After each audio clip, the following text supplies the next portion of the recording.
Assalamualaikum, ini lanjutannya ya, bahasan soal NAD. Dulu kita udah ulas bahwa NAD plus itu esensial untuk healing rejuvenation. Yuk sekarang kita lanjutkan pembahasannya. Buat yang belum nonton video yang lalu, silakan aja kalau mau cek dulu yang sana. Dan jangan malah mikut-mikut mengikuti gerakan video TikTok. Kita TikTok nggak apa-apa, deh, silakan aja. Yuk, sebelum kita bahas soal cara memboosting NAD, kita cermati menurut penelitian para ahli apa sih yang bikin NAD seiring waktu dan usia itu terus jadi ngedrop. Penyebabnya tentu saja takdir Allah. Semua itu ujung-ujungnya ke sana kok ya. Jadi gini ya, sudah takdirnya dari Allah, seiring usia itu banyak hal pada diri kita kalau nggak pakai ikhtiar khusus ya akan kayak gitu. Kita makin melemah dan terus melemah jadi uzur. Si Udin gitu ya. Makin tua ya ototnya itu melemah, tulang melemah, penglihatan melemah, pendengaran juga melemah, napas juga melemah, jantung melemah, dan seterusnya. Tapi ya sama teman-temannya, Udin itu tetap aja dibilang sebagai manusia yang kuat, kuat menahan malu. Akan tetapi lah ini, sebetulnya ya zaman dulu gitu sejarah itu mencatat ada orang yang sampai umurnya 90 tetap relatif sehat, relatif bugar, bahkan ada yang tembus di atas 100 itu tetap relatif sehat. Nabi Nuh tuh ya kalau menurut Alkitab umurnya bisa sekitaran 1000 tahun.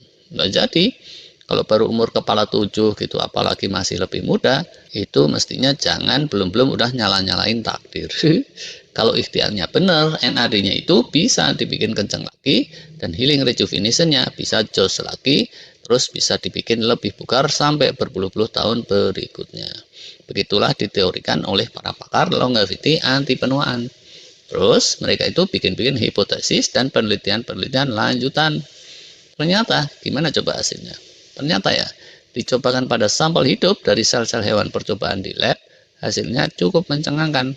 Begitu sel-sel hidup yang sudah menua itu diinjeksi dengan NAD tambahan, mereka itu tidak sekedar jadi awet bugar awet sehat, tapi cenderungnya bisa balik muda lagi yaitu secara biomarkernya.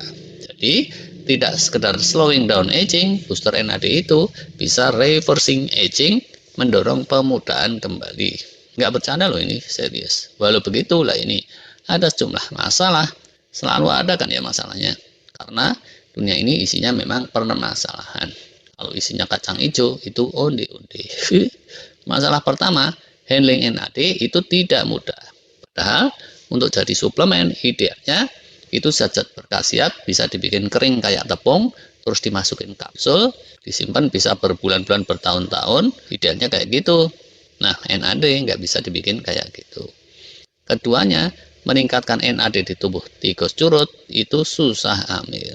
Jadi, berhasil pun NAD-nya itu dikemas, terpelihara di kantong infus misalnya, begitu diinfuskan di aliran darah tikus, dia ya sekedar gentayangan aja di aliran darah, nggak merembes masuk ke dalam sel-sel tubuh. Apalagi kalau cairan berisi NAD itu sekedar dioplos sama es teh manis, terus diminum. Itu bahkan masuk ke aliran darah aja juga enggak, ya wah. Molekulnya itu terlalu besar, nggak bisa nembus dinding saluran cerna, dan juga nggak bisa masuk nembus dinding sel. Untuk mengatasi masalah ini kayak di rumah sakit daerah terpencil gitu deh. Rumah sakit terpencil gimana sih?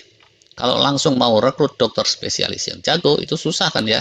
Jadinya mereka merekrut aja dokter umum, terus difasilitasin untuk sekolah spesialis, atau mereka merekrut calon dokter, difasilitasi supaya lulus sekolah dokternya, terus berlanjut spesialis kayak gitu.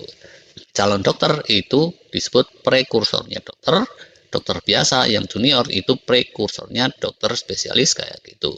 Untuk NAD ternyata kayak gitu juga bisa, ada prekursornya. Pakar-pakar kayak David Sinclair terus berusaha mencari prekursornya NAD itu, bahan mentahnya, ketemulah namanya NMN, itu prekursor langsungnya NAD. Ada juga NR, prekursornya lagi dari NMN, dan niacin atau vitamin B3 itu prekursornya dari NR. Ternyata hasilnya apa? Amazing, wow, luar biasa. Tikus curut yang sudah menua kalau diasup NR atau NMN dengan besar-besaran, itu beneran level NAD-nya bisa meningkat 6-7%. Kayaknya naik dikit, tapi secara kasat mata, itu pemudaan kembalinya beneran terjadi. Sejak itulah, di Amerika terus marak suplemen-suplemen NMN, dan banyak orang testimoni tentang dahsyatnya suplemen itu untuk memulihkan kekuatan dan kebugaran tubuh, Dan dia pun jadi salah satu suplemen andalannya Dr. David Sinclair. Akan tetapi yang pada nonton ini jangan buru-buru nyari suplemen NMN dulu sebelum mendengarkan lanjutan uraiannya. Di balik hype-nya itu, maraknya suplemen NMN, ternyata banyak kontroversinya juga. Masih ada kendala-kendala yang udah kita sebutkan antara lain kemarin itu. Ini lanjutannya. Hintsnya begini ya, tikus-tikus lab yang diasup NMN tadi, kenapa kok NAD-nya naik cuma 6-7%? Itu kan kenaikan yang sedikit. Apa coba jawabannya? Silakan aja direnungkan. Tapi yang udah rutin nontonin video ini mestinya udah bisa mengira-ngira bahwa untuk bisa kembali muda nggak bisa cuma mengandalkan 1-2 jurus. Takdirnya sudah seperti itu. Dalam menciptakan ujian kehidupan ini, Allah Sang Maha Kuasa itu memang canggih. Andai kan dengan suplemen NMN aja urusannya terus jadi selesai, kasihanlah para ahli biologi, dokter-dokter, ahli farmasi, mereka jadi pada anggur-angguran semua. Nggak perlu kerja lagi, teliti yang lain-lain. Situasi dan tantangannya seperti apa, dan cara-cara boostingnya NAD itu kayak apa, mungkin nanti bisa kita bahas pada video selanjutnya. Hintsnya ini dengan cara kombinasi, dan dengan pola kombinasi, kalau kombinasinya tepat, NAD-nya itu ternyata tidak sekedar naik 6-7%, dia bisa naik sampai 90%. Jauh kan bedanya? Gitu deh. Nanti kita bahas terpisah. Terima kasih.